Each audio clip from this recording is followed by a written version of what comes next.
अब खबर विस्तार से।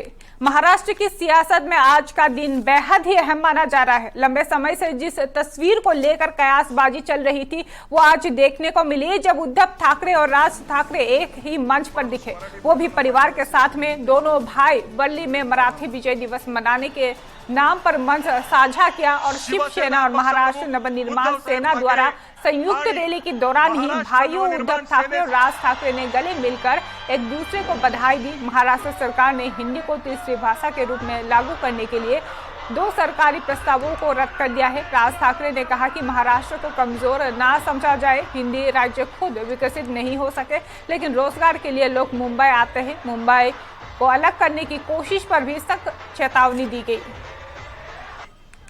छत्रपती शिवाजी महाराजांचा पुतळ्याला पुष्पहार अर्पण करावा आणि या कार्यक्रमाची औपचारिक सुरुवात।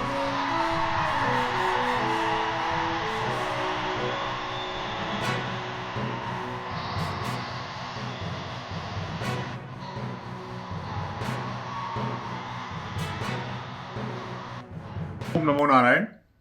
अभी महाराष्ट्र में आप देख रहे होंगे कि किस प्रकार से ये जो राका और साका 2 भाई हैं, उद्धव ठाकरे राज ठाकरे, इनकी जो 2 छोटी छोटी गैंग है, बिना मतलब अब तो सत्ता से इतने दूर हैं, इनकी हिम्मत क्या है कि ये मुसलमानों से कह सकें कि अजान तुम अरबी में मत दो, अजान तुम हिंदी मराठी में दो।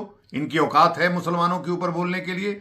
वो भोले भाले मजदूर जो सुदूर 2000 किलोमीटर से दूर जाकर के महाराष्ट्र में अपनी जीविका चला रहे हैं, उनको अकेले पा करके थप्पड़ मारना, उनको प्रताड़ित करना, ये काम इतनी कायराना है। अगर तुम्हारी हिम्मत है, मैं आ रहा हूं महाराष्ट्र में, अगर तुम्हारे और तुम्हारी गैंग के किसी, मैं उद्धव ठाकरे राज ठाकरे और ये जो रावत है, इसके गैंग को चैलेंज कर रहा हूं कि मैं महाराष्ट्र आ रहा हूं, बॉम्बे आ रहा हूं, तुम्हारी औकात। ऐतिहासिक क्षण देखा, 19 साल के बाद दोनों भाई एक साथ हुए हैं और जैसे राज साहब ने कहा बाला साहेब नहीं कर पाए, आज देवेंद्र फडणवीस और भारतीय जनता पार्टी ने कर दिखाया है।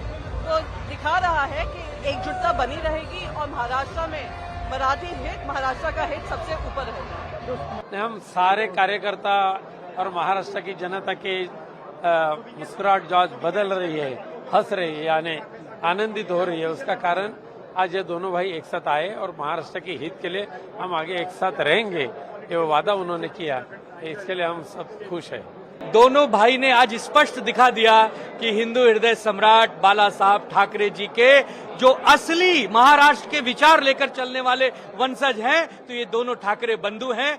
दोनों ने पूरे भाषण में वो ताली बजवाई है जनता के दिलों से जो जनता चाहती थी। उद्धव साहब हमेशा कहते थे कि महाराष्ट्र की जनता जो चाहती वही होगा, आज हो गया। आज दोनों ने एक साथ हाथ मिला लिए, दोनों ने एक दूसरे को सम्मानित भी किया और दोनों ने एक संदेश दिया कि जो बाला साहब ठाकरे जी को उस समय नहीं जमा कि दोनों ठाकरे एक हो जाएं, वो देवेंद्र जी ने अपनी ही गलतियों से करवा दिया। तो देवेंद्र जी को भोगना पड़ेगा अपनी इस गलती के लिए। आने वाले चुनाव पर इसका असर पड़ेगा, आने वाले महाराष्ट्र की राजनीति पर इसका असर पड़ेगा, क्योंकि महाराष्ट्र नवनिर्माण सेना और शिवसेना एक ही डीएनए है। दोनों 20 साल से अलग थे, आज दोनों एक मंच पे आए हैं। हालांकि ये सामाजिक मंच था, लेकिन जब राजनीतिक मंच होंगे तो आपको इसका असर जरूर दिखेगा और इसका असर अगर सबसे ज्यादा किसी को प्रभावित करेगा तो गद्दार सेना को और भारतीय जनता पार्टी को। महाराष्ट्र के अच्छे की और मराठी की प्रगति की मैं समझता हूँ आने वाले समय में महाराष्ट्र के लिए बड़ी महत्वपूर्ण बात उन्होंने रखी है और आने वाले समय में महाराष्ट्र के लिए ये बड़ी बात होने वाली है। देखिए, हमारी हिंदी से कोई शत्रुता नहीं है, किंतु हम मानते हैं कि जिस तरह से भाषा के आधार पर राज्य की रचना हुई है और हर एक राज्य को अपनी मातृभाषा एक बताई गई, जो संविधान के परिशिष्ट 8 में 22 भाषाओं का चयन किया गया, उन 22 में से जो मेरी मातृभाषा मराठी है, उस मराठी का सम्मान मैं मेरे राज्य में चाहती हूँ। इसका कतई अर्थ यह नहीं है कि मेरी हिंदी से कोई शत्रुता है या मेरी पार्टी की हिंदी से कोई शत्रुता है।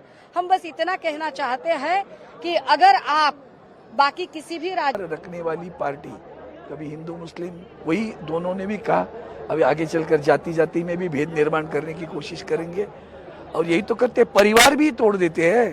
तो परिवार तोड़ने वाली सत्ता कर रही है, इसलिए हमें जाति पाति के अंतर में झगड़े न करके सीधा इकट्ठा आना है, एक बनकर एकता रखकर, एकजुट रखकर इसका सामना करना पूरे महाराष्ट्र को न्याय। मानते हैं आप कि सरकार के गाल पर जोरदार तमाचा है? बहुत। अभी आप सोचिए कैसा लगा है, उंगली उठी है कि नहीं, देख लेना जरा।